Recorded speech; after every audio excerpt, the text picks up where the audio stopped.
Good evening, my fellow Americans. Alrighty, folks, today we'll be taking a look at Joe Biden's first 100 days in office. What has he done wrong? Has he done anything right? Did he fulfill any of those lofty campaign promises? Find out in just one moment. This video is sponsored by Raycon. So let's begin with COVID-19. We know what we need to do to beat this virus. Tell the truth. Joe Biden promised that he would release a vaccine distribution plan. Well, actually, what he ended up doing was just using Trump's vaccine distribution plan and then letting the states do what they were already going to do and then jump out in front of the parade and take credit for it. And remember that he promised very early on that he was going to put 1 million shots into arms every single day. 100 million shots in 100 days.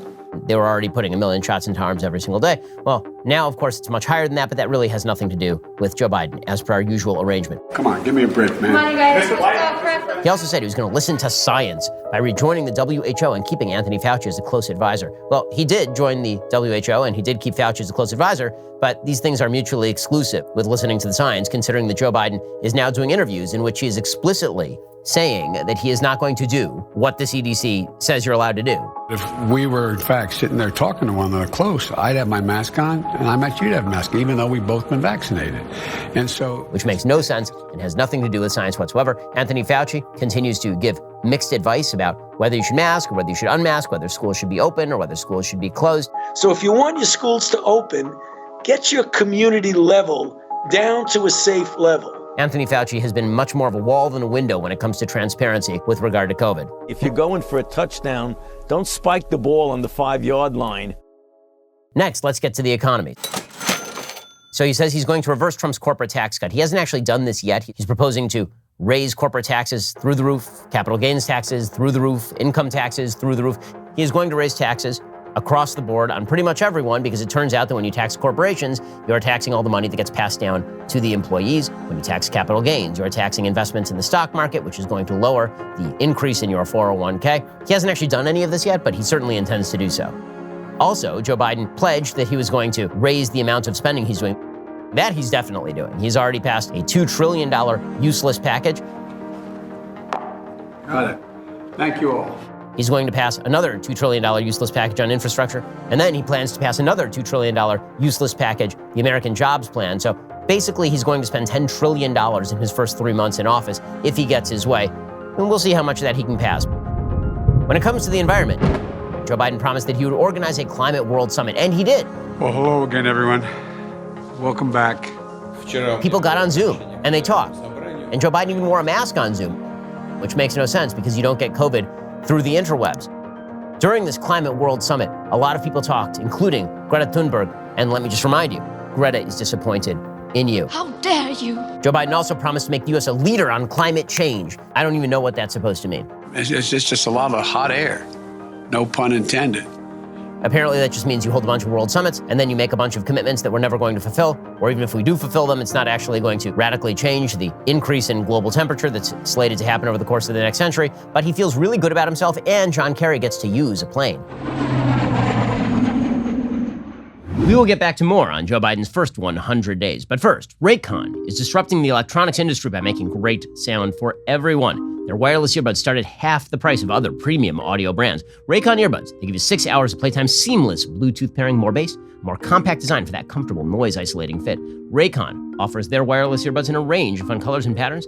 They've got a variety of fit options, no dangling wires, no stems. Now, what I love most about my Raycons, again, I can customize them so they fit my ear perfectly, unlike the other sort of one-size-fits-all options. Raycons are great. They fit my ear the way they're supposed to fit, and they have the colors that I want. What's not to like? The company was co-founded by Ray J. Celebrities like Snoop Dogg and Brandy love Raycons. Plus, Raycon has a 45-day free return policy. I will be taking these babies right here to the beach with me so that I don't have to listen to my children.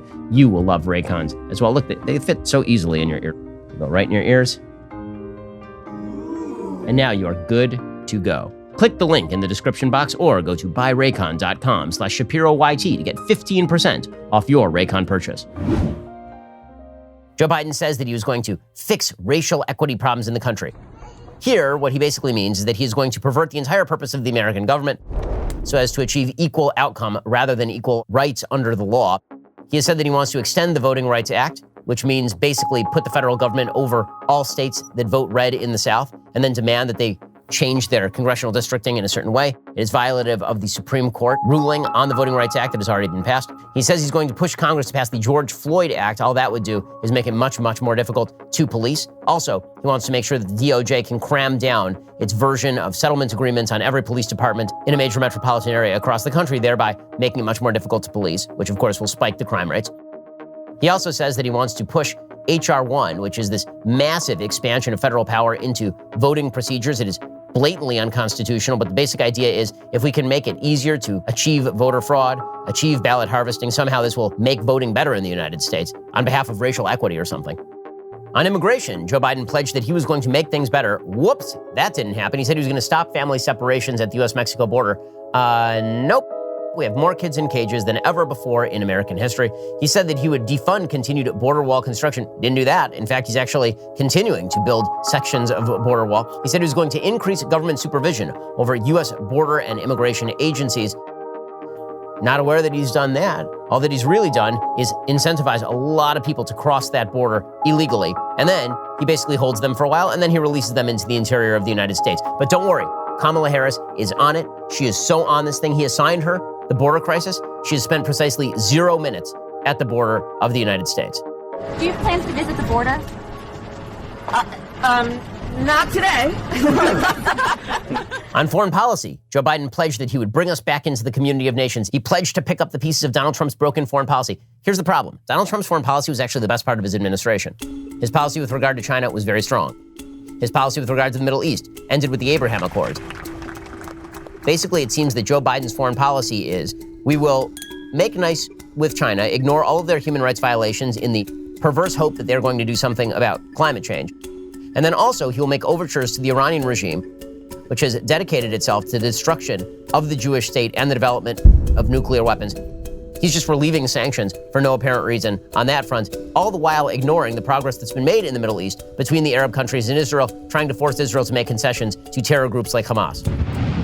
When it comes to foreign policy, again, Joe Biden really doesn't have a plan. He just has a series of impulses. And his impulses are all to kowtow to foreign dictators as often as humanly possible, unless those foreign dictators were somewhat nice to Donald Trump.